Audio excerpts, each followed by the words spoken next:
Baby shower, তাই আমরা আজকে অনেক খাবার রান্না করেছি। তাহলে প্রথমে থালায় দেখতে পাচ্ছেন এই যে হচ্ছে গ্রিন চিলি, আর তার নিচে একটা কাটা লেবু, আর এই যে হচ্ছে ভাত, আর এই যে হচ্ছে ইলিশ মাছ ভাপা,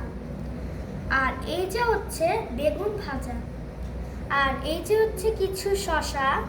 আর এই যে হচ্ছে ধনেপাতা, আর এই যে হচ্ছে 5 পিঠার পায়েস, আর এই যে হচ্ছে ডিম, আর এই যে হচ্ছে কাতলা মাছের মাথা, আর এই যে হচ্ছে কাতলা মাছ, আর এটা হচ্ছে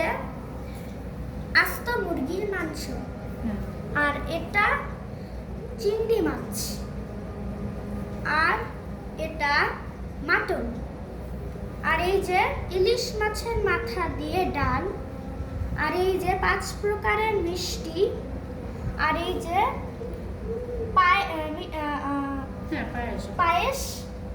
আর এই যে পিঠা, আর এই যে হচ্ছে কেক।